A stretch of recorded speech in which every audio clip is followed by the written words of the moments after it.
Danny, welcome to the Gooners Podcast. At long last, we have you. Thank you. How's it going? I'm doing well. How is you're in Portugal now? Is it? I am. Yeah, and I apologize. I'm in a public area in a hotel because I'm changing hotels today with my brother. So we've checked out of one hotel and are on our way to another. So I apologize. Look, man, it gets a little bit loud in here. We've had Simon Collins from a pub where someone was putting their hand in his crotch. We've had we've had some interesting interviews so far in this 18+ hour podcast that we've endeavored on so far. But just a thrill to find. It was a thrill to meet you in Baltimore. I looked over my shoulder and saw you sitting there, talking to James McNicholas, and was like, "This is finally the moment I get to say hi." And you were born in Virginia like me. A lot of similarities, other than the obvious athletic similarities between the two of us. But so. Tell us the story, of course, is in the book, The Arsenal Yankee. You were really kind of the first, if I'm not mistaken, American to play a competitive game for the Arsenal. Is that? Actually, no. I was the first to score. Frankie Simic, who that's right, was I think Frankie moved to England when he was about 12 with his family. He actually made his debut the year before I did. And so he claimed the first American, I think, to play for the club.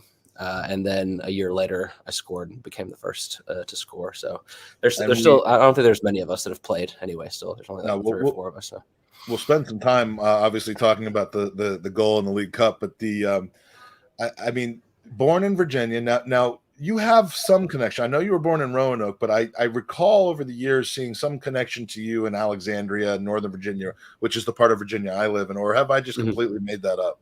I think you just completely made that up. But I think I might have. I don't know why. I lived in Richmond for a little bit when Arsenal So for a while we were doing Arsenal was doing this program with Nike where we were kind of partnering with some youth clubs around the country and helping give them kind of like these development, like a development platform for the players to train kind of the Arsenal way. Like we were handpicking these clubs. And I moved to Richmond because the Strikers at the time were like the first club we did. But I've never. That's right. It wasn't the Kickers; it was the Strikers. Those were the two main clubs. Now, what years were those? Because I do. I mean, my son was playing travel from 2009 until a couple years ago. And, for a while he played for FC Virginia, which had, Steve Morrow came over and So that was when Steve was over. That was when I was working quite close with Steve. So I probably would have been there. It was unfortunately it was right when he started kind of not taking football as seriously and some of the kids were growing quicker, getting more aggressive, and he was just kind of going from alpha dog down to, just dog. And I was like, that's the time that Arsenal was coming. Some of his teammates, who are now playing at a very competitive level were picked to go over and train with the club. And, they were in the cage in Grand Central Station playing against the first teamers, cool. Arteta and friends up when the club came in New York. But I love those partnerships. But anyway, growing up in Roanoke, how does Arsenal find you at the age of 19 in the dawn of the Invincibles playing for an amateur team in Roanoke at that point? So I was 17 when I got seen, but I don't think Adidas do this anymore, but there used to be a camp called Adidas ESP camp. I think ESP stood for elite soccer program. They used to invite about 125 of what they deemed to be the best high school players in the country to this. Oh gosh, I actually get this reference, Mark. That's yeah. Steve does too. Whenever we're out and anybody recognizes him. So I got invited to this. Actually, so I got waitlisted for this camp, and it was like at the time it was like the camp, and it was the place to go if you actually wanted to kind of be scouted by all the colleges. All the college coaches would go there. As I said, there was 125 of us, and there was just hundreds of colleges all around the country, and you got to play in front of, the best schools for an entire week. Going into my senior year, I was waitlisted for it, so I was pretty disappointed because I'd made it kind of one of my goals for that season. And about, I think, 3 days before the camp started, I got a phone call. I always used to bring our house phone. This will age me a bit, but used to bring my house phone, wireless house phone, into the backyard in case my parents needed something after school when I was playing in my backyard. And the phone rang. I picked it up, and it was somebody from Adidas saying that somebody had dropped out, and that if I could get down to Wilmington, North Carolina, in 2 days' time or 3 days' time, then there was a spot for me at ESP. So called my parents, was like, can somebody drive me, 8 hours down to Wilmington this weekend to do this? And of course they were buzzing to do it. So my dad drove me down. My coaches that I was assigned to down there were Paul Mariner and Bob McNabb. So this was just happen chance kind of. They weren't particularly scouting for Arsenal in the US, but they were certainly contacts for Steve Rowley basically at the time. So I think I was the waitlist kid. This was all like national team players and guys that I was super terrified of. I apologize, by the way, if it does get a little bit loud. There's people here. Sorry. No worries. So after the first day, I just happened to do really, really well. Made it into an all-star game that night. So if you played well with your team during the day, you got chosen for like these all-star games at night, which were the best players from all 125. I ended up making that all-star game every single day during that week, and then won a golden boot at the, as I said, there's people coming. And then I won the golden boot at the tournament, which was really, really cool. I didn't know that Paul and Bob have actually rang Steve Rowley, and Steve flew over on the second day to Wilmington and was watching me the entire time.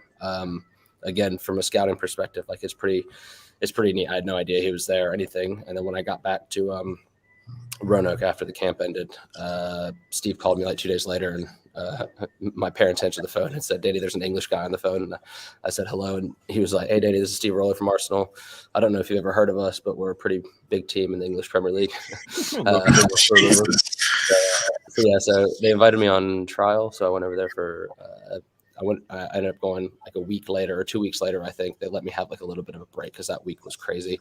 They gave me 2 weeks, and then I went over there on trial for I think 2 weeks, and then they offered me a contract. I told them, I said, school's really, really important to me. Like I was, this is a really weird flex at 37, but I was the valedictorian in my high school. So that school was really, really important for me. In particular, after ESP, like a lot of schools had already kind of were showing interest, but after ESP, obviously Arsenal had come in. So a lot of the, all the best schools in the country were coming in and offering full rides too. So it was a pretty interesting decision that I had to make, because after my 2 weeks, they offered me a contract and said, "We'd like for you to at least finish your high school because we know school is important for you, so you can move over here when you're 18." So I had 1 full year to make this like decision whether I, don't go the typical route of, I suppose, Americans in the school system, and kind of leave that behind, and then go to England and take my chances there. Which, as you guys know, I did the latter, and I don't regret it. It was awesome. Yeah. I got to ask you, because there was so much going on in that story. First of all, I like how this is all kind of set up. Like, if you ever see the show Squid Games, where they're just like eliminating you guys round after round, and you were like the gladiator at the top of the bloody pile that got to the end. I love it. But an interesting way of putting it. But what we especially in the USA, when we watch the U.S. men's national team, one of the things that we always discuss is the structure that youth soccer takes in the United States. You heard me say soccer. That's how you know I'm talking about the U.S. Right. And in this situation, Are there ways that you think that maybe Arsenal could improve the way that they maybe scout and mine for talent in the U.S., or are there better setups that you think would be more beneficial to maybe creating a better environment for players like you to shine and get seen by the Arsenal? I think it's a tricky one. I think the U.S. is one of the U.S.'s main strengths is the fact that it's enormous and there's a huge player pool, and players from New York have a completely different playing style than those from Southern California to Texas to Florida, like to the Midwest. Like, I think that's one of our kind of the cool things that makes the U.S. national team like pretty amazing, but it also at times makes it difficult for us to actually have some form of like style and identity that we can kind of adhere to. To your point, like at the time when I was growing up, ODP was the way to get seen. So ODP was the Olympic Development Program. It was the way to get kind of into the national teams. My son did ODP for 3 years. Yeah. Yeah. And I mean, in my opinion, ODP was broken just because like if you had a weekend where you had 2 days to try out for like your district team, then your state team, then the regional team. And then if you made it there, then you would play in like a regional showcase and then get plucked to go into the national team. If you missed like state tryouts, one weekend or didn't do well that weekend, then you just had to wait 365 days for the next cycle basically to come around. And that's no way to kind of identify and funnel players. So this was it was an interesting way. Obviously, I think that the U.S. soccer has done a bunch of different things and tests over the last decade and a half to try to expand things a bit. Because if you think about, like by creating the academy system and all these different things, but still, like I grew up in Roanoke, Virginia, and our club wouldn't have been in an academy. So technically, there wouldn't have been scouts watching. Me. I got really, really lucky. It's a tough problem to fix from an Arsenal or a tough problem to approach actually from an Arsenal perspective and understanding like what talent is available throughout the United States. In that regard, it's no different than any other territory. Like when I was scouting, I covered the entire U.S., Central America, like Mexico, the Caribbean, and Canada. It probably didn't make sense to have multiple scouts just from a financial point of view, flying everywhere looking for talent, just because traditionally there just hasn't been the amount of talent in our region to like validate having multiple people spending a lot of money flying around everywhere. It was up to us, and I say us, I mean like the international scouts, to establish like really good networks in the regions and ensure that when a player is doing well or has the ability to come over and make sense, that we spot them and can bring them over. I mean, the way, like, for example, Bob and Paul Mariner were able, I mean, this was kind of like on a platter for them, obviously, because I like not only went to ESP, but then was also assigned to their team. So it was a bit of a, right. It was a bit of a different situation. But with Gideon, for example, I was, Gideon Zalal, I'm sorry, I was called or emailed, I think when he was 12 or 13, I think 12 actually, saying that from somebody that I knew who knew his coach at the time, said, hey, come check out this player. He's really interesting. And when I tell that story to other scouts, they're like, that is scouting. Like, that's the perfect example of scouting, because you can't be everywhere. You can't know every single player in a massive territory. Build a network. Yeah, you build a network, and then you build trust with obviously certain people. If an agent would call you and say they had the next Ronaldo and you went and watched two of his players and they weren't anywhere close to it, you probably wouldn't pick up the phone. I want to deep dive on the Gideon Zalal story, because he is he's from my area. He's from Olney, Maryland, which is in the DC metropolitan area. Also spent some time in Richmond. Is that right? As well. But again, no. I mean, he came down and trained with us a couple of times just because it was easy to keep an eye on him. And I had actually moved to DC at that point, so it's funny. I was flying everywhere in the world, everywhere in CONCACAF. Well, I lived in like just outside of Bethesda. So maybe that was what you're talking about. Maybe that was what I was thinking. But yeah, but I find him and the whole story about him to be a fascinating one. So I do want to kind of do a deeper dive. But we need to jump back to 2003, 2004. am I correct that now you've mentioned Golden Boot in that development program in the showcase program? So you were an attacking player. I was. But then when you were brought into Arsenal, were you not kind of converted to left back to a more defensive player? So they not only plucked a Roanokean at the age of 19 from a huge pool of people, essentially just getting some extra coaching. You get over there, you become a signing, and then they convert you to a different position. Like, what do they see in a person to say, we're really impressed with this kid, we're impressed with what he could do, and think he could do better at a different position? Like where does that come from? So one of the I'll go back to actually my trial, and probably why I've grew up playing as a striker, as you said, my whole life. It feels weird describing myself as this, but I was a pretty natural goal scorer. Like I could score with both. I could use both feet just as comfortable. I could use my right foot just as comfortable as my left foot. And I just scored a lot of goals. And in that tournament, I scored a lot of goals in different situations. I just had a knack for scoring. So when I went over there, on trial, I got to play in the last day of my trial, I got to play train with the first team on media day, actually. So whatever, I think yesterday was media day at the club, or a day before. And it's a pretty cool day just because, all the media are allowed into Colney, and there's like cameras and everything. And a lot of I guess the B-roll that they get from training and stuff is usually from that day. Not being thrown into the fire though. I mean, yeah, well, I didn't know. I went out to train with the reserves, and Eddie Nedvicki was the coach. And I was like finally getting comfortable, after 2 weeks of like training with the reserves. Again, at this point, I'm 17 at this point, and I'd seen all the other guys around the training ground during the 2 weeks, obviously, and met a couple of them. But when I got out to the reserve team pitches, Eddie was just like, "Danny, you're training with the first team today." So he's like, "You can make yourself over there, like make your way over there." So I was like, "Oh boy!" And it was I don't know, maybe like a 3-minute run from the reserve team pitches, like around the bend, into the far more like isolated first team area. And when I turned the corner, I just see like an entire kind of touch line of cameras and, Sky Sports and like people with microphones and all this stuff. And when they see like a new player kind of coming on, all the cameras like turned and are facing at me, and I just hear a bunch of camera shutters going off, and I was like, "Oh boy, this is." Were you pinching yourself, or you were like I just act like you've been here before, act like you like was it one of those type of situations? Or, yeah, you seem like a pretty confident guy even at that age, probably. So yeah, I was. I mean, it was still terrifying. It was ESP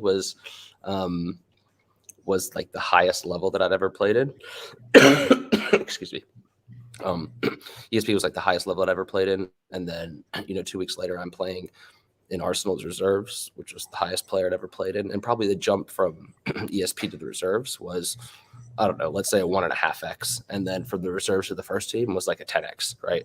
So Jesus, this was when, especially at the time, it was Henry, Perez, Vieira, Bergkamp, like Ashley Cole. The era that you were brought there and signed to a professional contract the players that this is not like 1995 when the team was kind of in a transition period and blooding in new talent. This was, you were seen as a reinforcement potentially to these legends. Yeah, it was a pretty special time.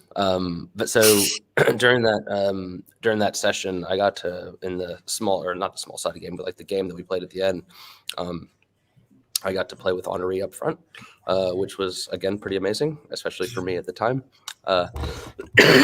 Excuse me, I'm sorry. So during that session, Lauren marked me, and I think I scored 1 or 2 goals during that session. And then afterwards, Steve Rowley asked Lauren, he said, how did you find marking Danny? Like, as a defender, like, did you think it was difficult to defend? And he said, I didn't know which way to force him, because if I thought I'd force him right, and he would shoot with his right foot. If I forced him left, he'd shoot with his left foot. He was like, at one point, in the end, I didn't know where to force him, because he'd always shoot, and like I was just setting him up regardless. So that was kind of what they saw from me, to answer your question, like from a from a striker standpoint. And then when I came over, it was just, I mean, there's a lot more than scoring goals as a striker, right? There's movement off the ball, creating space. And I probably just didn't have enough of like top level, like football education to make it as a striker in England. I wasn't, not that you need to be big, but I didn't make up for my lack of size with my like football intelligence. And so about, I don't know, 7 months into my time at Arsenal, I was asked to play left back in a reserve match. I never played a defensive position in my life. I never defended in my life aside from like chasing people down, hoping to win the ball back. And my parents were coming over hilariously for that reserve game. And I wasn't really getting to play in the reserves that much, even as a striker. I mean, the reserves at the time was used a lot for like first team players that weren't actually getting minutes. Right. So at any given time, like we'd have Dennis Bergkamp in the reserves, or Sol Campbell playing in the reserves, or Kolo Touré, or like whoever wasn't playing was getting minutes in the reserves. So it was just hard to actually get to play even in the reserves at the time. I played left back, did okay. Like we played, I remember playing Watford away at their place, and then just ended up kind of making that my position. At the time we had Cole and Clichy as the 1 and 2. And the second season that I was there, they would just get injured one after the other, basically. Like one would come back and the other would get injured. So I got to train with the first team basically every day my second season, and ended up getting to play those 3 games in the first team too. Yeah, and let's forward the clock to October 28th, 2004. Stepping on the pitch at the City of Manchester Stadium in a League Cup third round game. And then this happened. Najuru to Fabregas. Slid through to Karbassiyoon, and Van Persie's in the middle, but he doesn't need him. It's a sparkling finish from the young American on his debut, and Arsenal are safely through to round 4. Well, I thought surely Karbassiyoon is just going to cross this for Van Persie to stick in the back of the net, because that's the Arsenal way. And it was a difficult angle for him to actually score this goal from. But once again, the build-up play is superb. The movement, the timing of the pass from Fabregas is absolutely excellent. Just wait, bide your time, wait for the runner to go. Karbassiyoon runs in behind experienced defender Danny Mills, and then look. Now, as thrilling as that is, was it ruined when you went home and listened to it and the guy was calling you Karbassiyoon? Yeah, it sounds like a Greek international or something. It's just fine. I mean, do your research, man. The play-by-play guy got you correct, but the pundit, I don't know who that is. I mean, just seeing you surrounded by a young Van Persie. Was it Henrik Larsson? Sebastian Larsson. Sebastian Larsson. I mean, not Henrik. Cesc and all these guys. I mean, just is that the moment still, or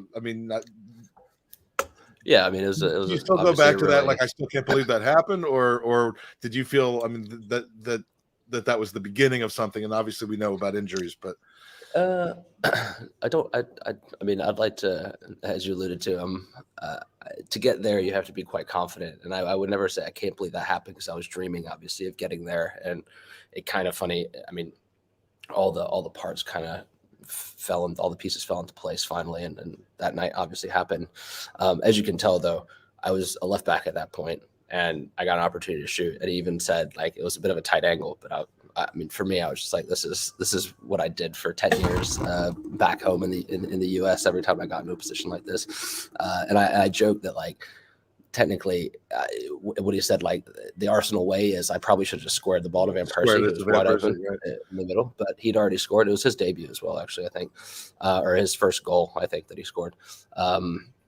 So I was just like, it's fine. Like, he's gotten his glory. I'll get mine. I don't know how long my career will be. I've only been on the pitch for 8 minutes. This is great. Take it, and then ended up being the game-winning goal, because I think a few minutes later in injury time they pulled one back. But and this as a staunch defender and supporter of you, Danny, this gets my goat a little bit, because this was the story. Van Persie offers hope for the future. And there's no mention. We have later still. Wait, hold on. What is it? With the tie all but settled, Francesc Fabregas passed to Karbassiyoon in the 90th minute, and the 20-year-old finished impressively. But it should have been about you, not Van Persie. I mean, the little boy of Van Persie wanted to play for Manchester United, apparently. The little boy of Danny Karbassiyoon wanted to play for Arsenal, as far as I'm concerned.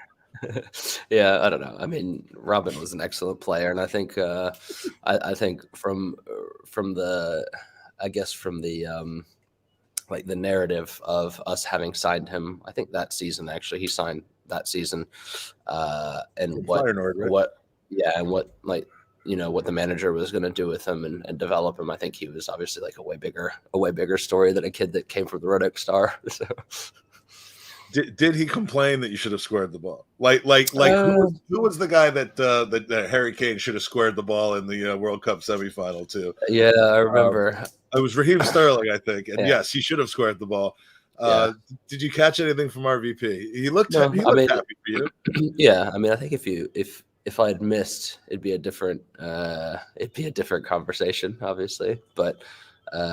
Because I scored, it was just you can't yell at somebody for shooting and scoring. So and also like we were all, as you saw, like we're all for the most part children at that age. So I think all of us, I mean, certainly for me, like who was the most experienced player at that point in that squad?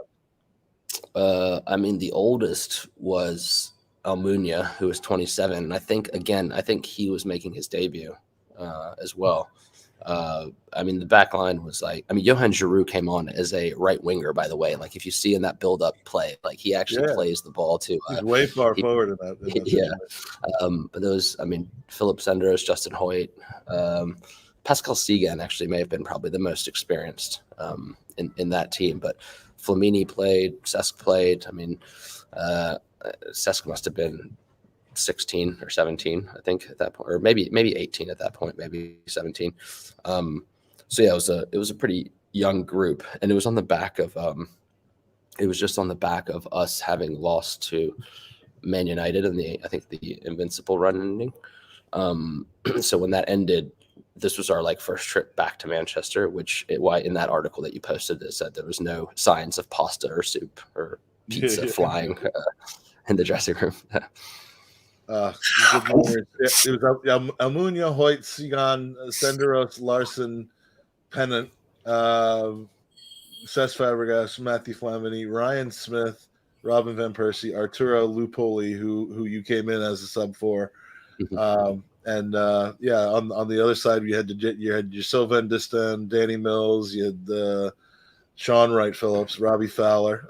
I mean, they were playing the stronger lineup than you were, which is why their manager was a little annoyed that they struggled so much against you. Yeah, absolutely. And it wasn't just like a little bit of a struggle. Like that team of youngsters, I mean, as you know, like fast forward 5 years, became a lot of Arsenal's regular starters as well. So you bring up that when you were playing, especially when you're transplanted from striker to left back, that, you felt that you had the skill. Maybe you were a little smaller than the rest of them, but it was the footballing knowledge that you said you fell a little short from. Is that what the common, the edge seemed to be with the players that you would say, especially you got to be around the Invincibles? What was the thing that it seemed like? You said that it was 10 times, right? What are the attributes that were specifically impressive to you when you kind of got around that culture, Yeah. I mean, great question. Basically I've, from a scouting perspective, it's something that on the other side, when I did start scouting, you start to look at guys and what allows them to have careers that end up being, let's say 10, 15 years and actually making a living in the game. That team in particular was not only just technically exceptional. Every single player on the pitch was just phenomenal on the ball. They never felt any pressure if 2 or 3 guys were closing them down. There was never any panic. I think they were fighters and champions, right? So even that season when we went unbeaten at Highbury, at Hybrid, we got to go to like reserve team players got tickets to every game, so we'd sit in the paddock and get to go watch the first team play every year or every week. And when the team went down a goal, like nobody in Highbury panicked. Like it was just like, oh, okay, well, we'll score 2 then, and it was just like this like mindset of like we'll win and we'll figure out how to win, but we will win. To me, like that was exceptional. And then the other piece is like, yeah, the football intelligence side, where you need to be, like your movement off the ball, your decision making, like the speed at which you're making decisions, the speed at which you're playing, all this stuff is, I don't know. It's like hard to, like, some players will come in and they'll improve and continue to go down that path. Some players will go in and just sink, unfortunately, because it's just too much for them. To give you an idea, in the actual goal, like when I look back and like, when I watch it every single day, I'm just kidding. Whenever playing on a screen in the Portugal hotel right now. Yeah, exactly. When I do watch it, the thing that excites me the most, and the thing that I probably took on the most from that, is my little movement before Cesc plays me the ball. That little like pulling Danny Mills away from me, or away from the goal, and then creating space in behind. And had I played in the first team a year prior, I wouldn't have done that at all. Like this was very much like learning how to use the space, a very confined space, and creating space for yourself, creating passing lanes for yourself. And then when you combine that with like a Cesc Fabregas who sees the vision, the whole game is in like point. How old was Cesc? Was Cesc 16 at that time? He may have been 17, I think, or 18 at that point as well. Right. But like for him to play that ball, and you go back to say like what makes these guys so good. Like Cesc's ball in was like weighted perfectly, angled perfectly, and then timed perfectly. And there's a lot of things that you can mess up in that situation, especially when you're just like, as Cesc does, just like plods, along the box, and then just waits, sees me pull the defender away. Right when I see Danny Mills commit to me because he thinks Cesc is going to play me the ball, I went in behind, and then Cesc like timed his ball to perfection. But as I said, there's like a bunch of other things that are happening, and the guys that end up playing at the top level are able to do that every single week, not only in training but also in big games, small games, whatever it is they're doing for years on end.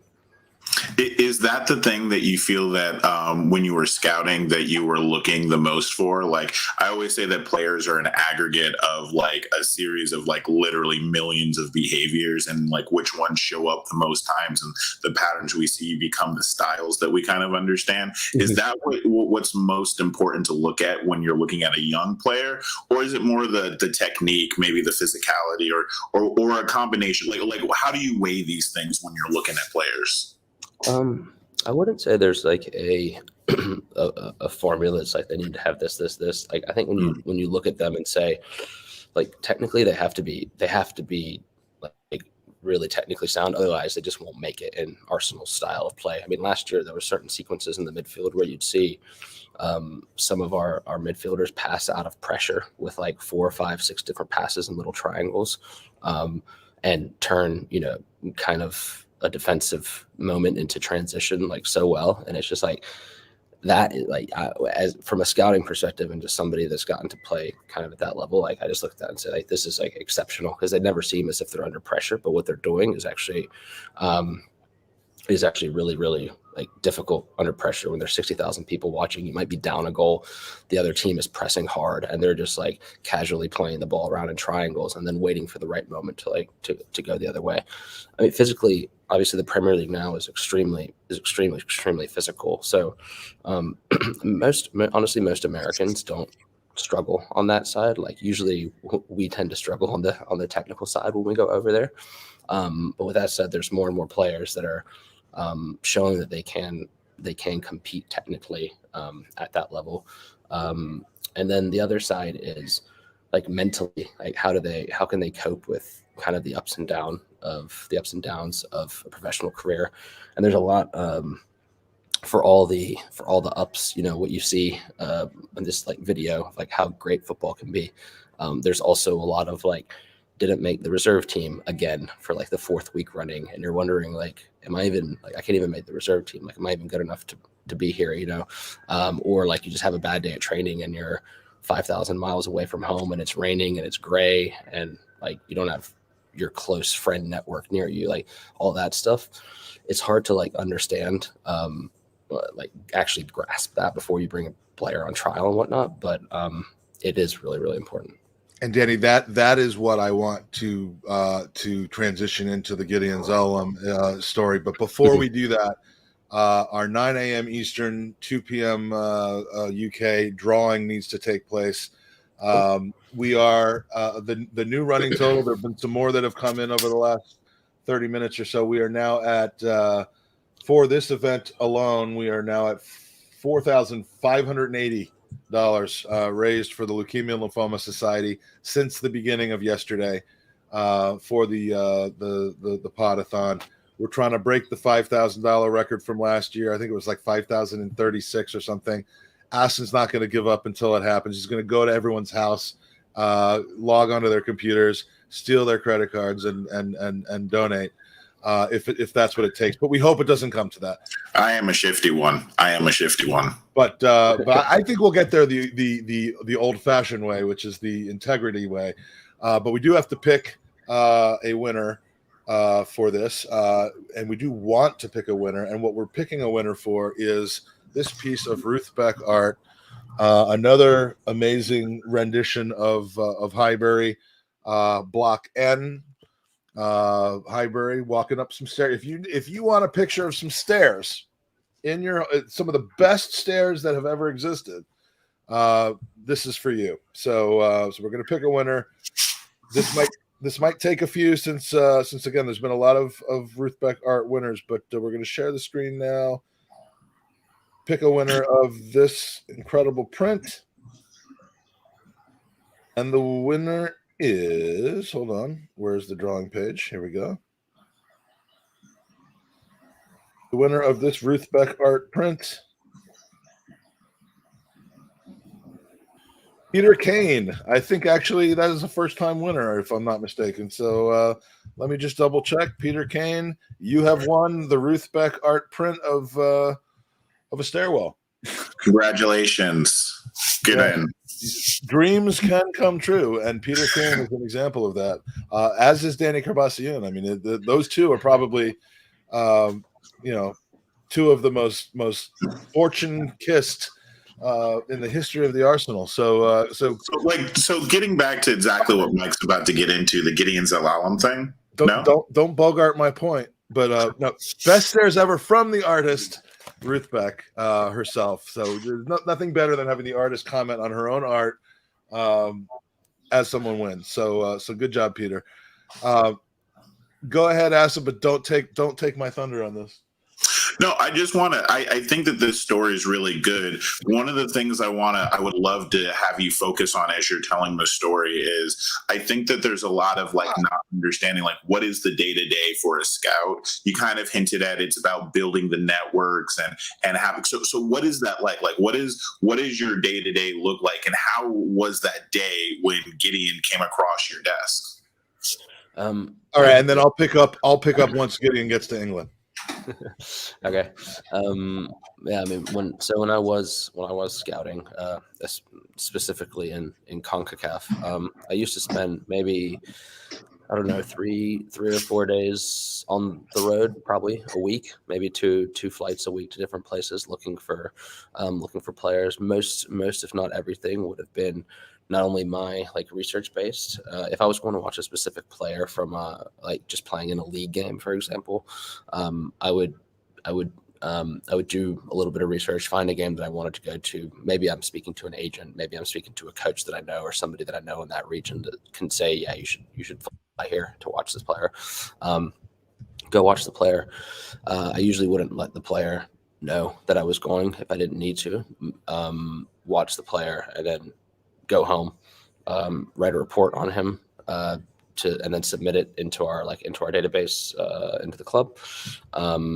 Look to see where I needed to go next, and I would do this maybe once every maybe 3 weeks. I would know my schedule a little bit, so I was kind of always planning like ahead to know where I should go, and then just get on another plane and go go somewhere else. I was flying maybe 200,000 miles a year across like the U.S. and As I said, all of CONCACAF basically. Covered most of the U.S. and Mexico more than anywhere else, but did go to like Central America for various reasons, and the Caribbean, like for certain like under 17 or under 20 CONCACAF like qualifiers, for example, as well. It's a tricky, I would say a tricky proposition scouting in CONCACAF because again, it doesn't make crazy sense to have like a huge army of people out looking. But it's all about like the network that you can build and the network that you can trust. So I had a lot of good people on the West Coast. I lived on the East Coast. I mean, with that said, sometimes like initially I was watching when Josie Altidore kind of came onto the scene in MLS when he was like 15. I was tracking him kind of everywhere, and I was flying around the country watching him play. And I was told he was going to play. I flew to LA to watch him play against the Galaxy, and he didn't play. So it was like a 6-hour flight and a night in a hotel or 2 nights in a hotel, and he didn't even play. And then I flew back home. So it is really important to like not only do research to know whether or not the player is good, but also like if you can get any intel on whether or not they're fit or if they're actually going to play, it's another big win. And then we throughout different parts of the season, especially obviously during the transfer windows, we start to build essentially what we call like shadow teams, like the best players in your region, and you kind of align that with what the club need, and then also what's kind of in your region, and then start to kind of push people if you think they're good enough, and then see what happens. It's a little bit different because as an international scout, you cover not only youth players but also senior guys, and they're very different. There's very different workflows for each. So Gideon, when I started watching him, again, I went to training. I mean, his coach, Matt Pilkington, told me they were training that day. I didn't even say hi to Matt. Like I just told him I'm coming to training today. I sat in the bleachers at his high school and watched the training session and then left without saying hi to Gideon or anything. After that, I made contact to his family through the coach, obviously, and then started building a relationship with the family. A couple other clubs were interested in him at that point. So when that starts to happen, it's really important to obviously like build trust with the family and also have them realize that like your club can hopefully do the most for their kid. So yeah, I was actually going to have like dinner with his family every so often, and that's got to be surreal. That's got to be weird. Yeah, no, it is. I mean, most of the conversation is happening with like the parents, so they like understand that like when they're trusting you with their child, basically. With Joel Campbell, it was completely different. Like I saw him initially at like the under 20 World Cup qualifiers in Guatemala, and then tracked him across a couple other competitions, and then he played in Copa America that summer. We ended up signing him after like I was pushing him hard. We ended up signing him. I'd never met him. I knew his agent quite well, but I'd never met Joel. And then when I was in London for work randomly, when 1 week, like several years back, Joel, when he was still at Arsenal, he was there, and his agent was like, "Oh, I'm coming to." I was meeting his agent for a coffee or something. He was like, "Joel's going to be dropping me off. Do you want to meet him finally?"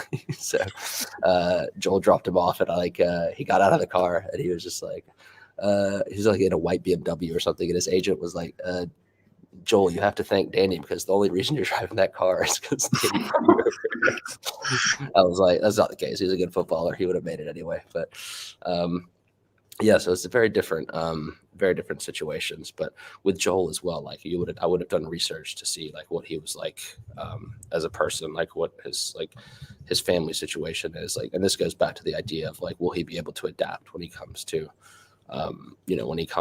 London? Because it's not easy taking a kid from Costa Rica, like from Pura Vida to 3:00. It's dark in the winter. It's gray skies, it's raining. Like you want to know how they'll be able to adapt to it all. So I hope that answers your question. Sorry. Yeah. Well, the thing I wanted to get to was with Gideon Zelim, and I've talked about it before. I mean, you mentioned the mentality part of it, and you can scout in America or Central America or the Caribbean, somebody, and see what kind of skills they have, and say, well, this might fit into the program that we're doing, the fit that we need. But until you bring them over, you're not necessarily sure how they'll deal in that environment. Now, I hope I'm not speaking out of turn, but I on one of my trips, I think it was 2014 or 2015, I was there for an Arsenal road trip, but I was there a little bit early, so I went out to Meadow Park because I found out that the U21s at that time were playing in a match. I forget who it was against, like maybe Birmingham City or something like that. And I went there because I knew I could have a chance to see Gideon play up close. And I came away from that game being impressed with Alex Iwobi, being impressed with Daniel Crowley. I think Chuba Abcom was playing in that game, Ainsley Maitland-Niles. Gideon Zelem, to me, that was the day I felt, with my incredible wealth of football knowledge and scouting and coaching experience that I don't have, that I could see something in his eyes that told me that it was not likely to happen for him. Now I've just brought myself to a level of judging somebody based on, the eye test over 5 seconds, but it wasn't his footballing ability. He looked like a lost child out there. And you could completely blow my theory out of the water, because I know he had a loan spell at Rangers, which is not a place where you can shrink and hide. But it just, was Gideon's, did he peak, or was it more the kind of the mental emotional side of things that caused things to eventually not work out? When you said you're speaking out of turn here, I would love for you to finally put me to rest and say, look, that wasn't the case at all. I saw one episode of just seeing him look like he just wasn't comfortable in his skin, in the sense that. I think like, as I said, to make it as a pro is very difficult. Like, a lot of things have to go your way to make it as a pro. To make it as a pro at a club like Arsenal, is even more difficult. When we say there's I realize, like, in my situation, I was at the club for 2 years. Like, probably after a year, probably after 7 months, 8 months, like, maybe the club were looking for replacements for me. When I think about it, like, scouts would have been out saying, oh yeah, we do need another left back, and we'll be out looking. I think, like, I don't know why Gideon didn't end up having like a long, like, fruitful career at Arsenal. I think technically, as I said, like, he was exceptional. Technically, he is exceptional. Technically, he's extremely intelligent on the football side. I think being able to do it consistently. You saw him play, as I said, one timer live, I suppose. Understood. I think, like, as a scout, you go watch them play away from home, at home, against really good teams, against really bad teams, to see mentally, like, if they're playing against a really bad team, are they going to be the one that's still, like, striving to like retain the level that they should be? If they're playing against a really good team and they're getting smoked, like, are they the ones that are, like, picking up their team and trying to, like, fight back? Are they, like, walking around with their head down? I think it's just tricky. A lot of things have to go your way. I mean, he also got injured. He had a bad injury there, and injuries, as I mentioned, like, a lot of it's just hard when you get injured. I mean, I can attest to this greatly, because I went and tore my groin, so I had surgery right away. Was out for like 6 weeks right away. People are like, oh, like, he's already missing 6 weeks of preseason. Kind of like, you start wondering, like, is he faking it? But they're like, you start to not be part of the group. There's just a lot of things that weigh in on you. It's very different from, like, a youth soccer setup where you're just, like, kind of like with a team that you've been with for a really long time, and everybody knows you, everybody knows your family, and it's like, and it's, you kind of get older with the team until it's time to go to college. Like, here, it's very much like cutthroat, because you play 1 or 2 good games and get promoted to the first team. Suddenly, your lifestyle completely changes, right? And you've become a pro, like a big time pro in the world of football. So I think it's just way more. It's just very cutthroat, and a lot of things have to go your way in order to end up actually making it. Yeah, I mean, the odds are just, we hear about, all the high school name the sport, the big ones, basketball, American football, soccer, baseball, how many of those people end up actually being paid to play, as a career? It's so unlikely, but I guess we're just closer to it from the footballing standpoint. And we were so, between the DC connection and the Arsenal connection and the American connection, I think there were a tremendous number of people waking up to Arsenal at the time who looked at Gideon Zelim as being, kind of what maybe Matt Turner could end up being, or, whoever the next person is that's in line for that. But it just didn't happen. And there doesn't have to be a reason, I suppose. Yeah. I mean, there's a lot of English and European players that come through the club that don't end up making it either. So it's challenging whenever we do get one that goes over there and signs. It's like the odds are heavily stacked against us that we won't end up making. I mean, Steve Rowley actually told me before I signed my contract. He said the odds of you making it as a footballer are pretty slim. The odds of you making it at Arsenal are far slimmer. But you've been working your whole life for this, and we want to sign you. So it's kind of up to you to make that decision. Maybe the reason that Zelim didn't make it ultimately is because of this. From 2016 in San Jose, this is Gideon in the middle with a very large man sitting behind him, looking. I don't know if I could move at that moment, but this is during the summer tour when they did kind of a game show thing, and that's me and my good friend Samit from San Jose with Callum Chambers, Alex Oxlade-Chamberlain, and Gideon Zelim. We were not the winning team in this competition. Let me put it to you that way, because Chambo just didn't take it seriously. But yeah, I think Zelim was probably like, you know what? I want to play football, but I want to play for a team that has this guy as one of its fans. And that's what ended up happening there. So, Acid, it's been great spending an hour with you, Danny, and we're gonna not just let you go, but we're gonna also announce a switch to our final and third different YouTube stream for the last 8+ hours of the pod. But Acid, any final words for Danny? Yeah. First of all, incredible having you on. Incredible always. You're always so open. You were incredibly nice when I met you physically. I was like, you were one of the first people. I was like, wow, I can't believe you guys are just going to be so nice. I guess what I would like to put to you. We could have been 80% more dick to him, and he still would have been happy. You know that, like, in the back of your mind when you're meeting the club for the first time, you're like, all of them could be assholes, and we would never know.